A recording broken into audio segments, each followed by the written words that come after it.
Pode iniciar, Eric. Beleza. Boa tarde, nós somos o grupo 3, composto por Eric Santos, Carlos Rafael, João Pedro, Gabriel de Mello, Alexandre Eduardo e Carlos Eduardo. Hoje a gente está aqui para representar a empresa Xiaomi e a gente veio apresentar os modelos mais atuais e requisitados de smartphones. Mas antes, vamos dar uma passada um pouco sobre a história da empresa. A Xiaomi foi fundada em 2010 por Lei Jian, atualmente o 25º pessoa mais rica da China. Lei Jian nasceu na China, possui bacharelado em ciências e engenharia. Atualmente, a renda dele consiste no lucro da sua própria empresa, sendo o CEO da Xiaomi. Aos seus 51 anos, ele possui uma fortuna de 23 bilhões de dólares. E seu primeiro negócio começou em 2004, quando vendeu um site varejista, Joio.com, para a Amazon por 75 milhões. Bom, a Xiaomi é bem conhecida pelos seus smartphones custo-benefícios. Então, eu queria apresentar aqui agora as características da Xiaomi que muita gente leva em consideração na hora de realizar a compra dos seus aparelhos, que a Xiaomi normalmente ela tem os smartphones elas têm baterias muito boas, muito duradouras. No caso de 5.000 mAh para cima. Tem até smartphones saindo agora com 7.000 mAh. Outra questão também que o pessoal leva muito em conta são as câmeras, que as câmeras deles são muito boas. Infelizmente, alguns aplicativos como Instagram e outras coisas que necessitam de uma API que não seja dedicada para o smartphone, as câmeras podem ficar um pouquinho meio embaçadas, mas do próprio software nativo dele, as câmeras deles conseguem ser muito boas. Bom, vou apresentar aqui um pouco das câmeras.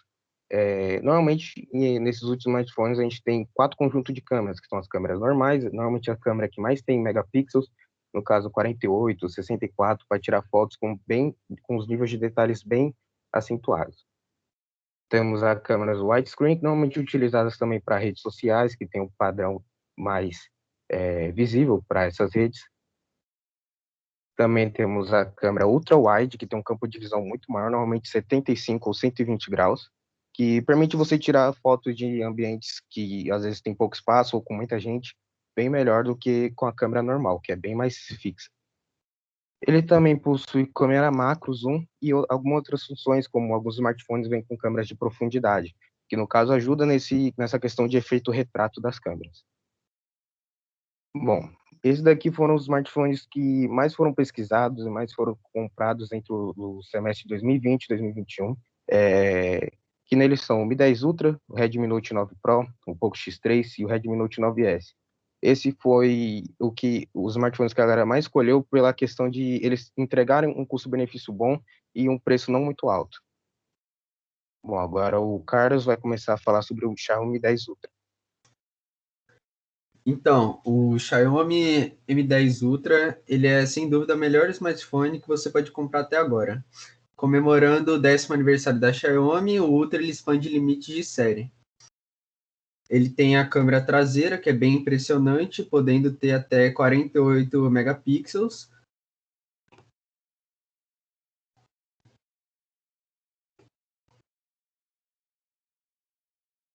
Pode passar. Bom, 48 megapixels, outra de 8 megapixels e uma frontal de 16 megapixels. Seu armazenamento possui 128 GB e com a possibilidade de você expandir com SD card, tá? Esse celular, ele inova em diversos aspectos, como ele tem um modo noturno mais especializado para fotografias, que no caso foi quando outra concorrente de smartphones deles lançaram um modo noturno que realmente você conseguia ver bastante coisa, recuperar muitas imagens que às vezes com uma iluminação um pouco menor você não conseguia ter esse nível de detalhes. E ele não fica para trás dos seus concorrentes. O preço dele está saindo na casa de R$ 3.239, bem salgado. Bom, agora eu vou falar sobre o Poco X3. Ele é o primeiro smartphone a inaugurar o Snapdragon 860, que é o mais topo de linha que existe no mercado. Ele foi lançado nesse ano de 2021 e ele é projetado para ser acima do Poco X3, que é uma versão anterior dele.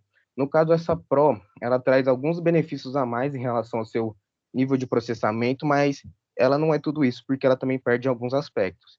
Em relação ao antecessor dele, o Poco X3 normal, sem ser a versão Pro, ele é um aparelho muito melhor, em exceção das suas câmeras. As câmeras, o design dela não mudou, mas houve uma questão de mudança dos megapixels, justamente pela questão da pandemia e a falta de chips, de sensores, eles tiveram que diminuir para não criar um produto com preço muito alto, visando sempre o custo-benefício. As câmeras eles sofreram um downgrade em diversas qualidades das câmeras, tornando o modelo NFC o melhor para a fotografia, no caso, a versão anterior.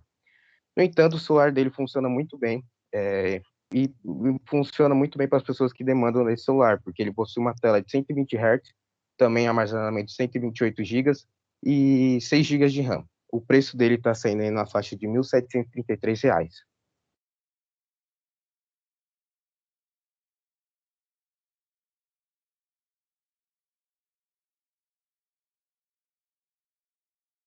Bom, agora o Carlos vai falar sobre o Redmi Note 9 Pro.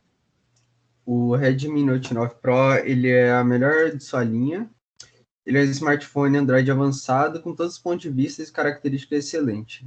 Ele tem uma grande tela de 6,67 polegadas. As funcionalidades oferecidas por ele são muito inovadoras, começando por um LTE 4 GB que oferece transferência de dados e uma excelente navegação na internet. Também tem memória interna de 128 GB com a possibilidade de expansão. O Redmi Note 9 Pro é um produto com poucos concorrentes em termos de multimídia, graças à câmera dele de 64 megapixels, que proporciona tirar fotos fantásticas, com uma resolução bem grande, e pode chegar a gravar vídeos até em 4K. O que torna ele muito bem interessante. Bom, agora eu vou falar um pouco sobre o Redmi Note 9S, que sem dúvidas é o maior sucessor de vendas da empresa durante esses meses. Ele consegue assimilar um preço muito bom com um hardware muito potente, uma coisa que você vai conseguir utilizar no seu dia a dia sem ter problema nenhum, como redes sociais, jogos e um monte de coisa. Ele é bem parecido com o Pocophone X3, que é o que a gente apresentou em cima, o Poco X3 Pro e o Poco X3 NFC, pelo formato da sua tela. Só que a única diferença dessa tela é que essa tela é somente 60 Hz, enquanto do Poco X3, que é um celular mais voltado para jogos, ele possui uma taxa de atualização de 120 Hz. Ele tem um conjunto também de 4 câmeras, sendo elas uma de 48 megapixels e outras de 16, 2 e 1. No caso, esse celular aqui ele possui o sensor de profundidade para auxiliar aí no modo retrato. Bom, ele é bem similar ao Pro, no caso também o que a gente apresentou acima. É um smartphone excelente em todos os aspectos para o usuário comum, tem uma bateria muito boa e um preço bastante acessível. Ele tem um processador muito bom, que é o Snapdragon 720G. A bateria dele tem uma autonomia de 30 horas e a qualidade das câmeras pode ser até comparada com as anteriores. Isso tudo por um preço muito bom, que é de R$ 1.528. Bom, essa foi a nossa apresentação. Espero que vocês tenham gostado. Me desculpem realmente pelos erros, mas é isso aí. Muito obrigado. Muito bom, Eric. Parabéns pelo trabalho.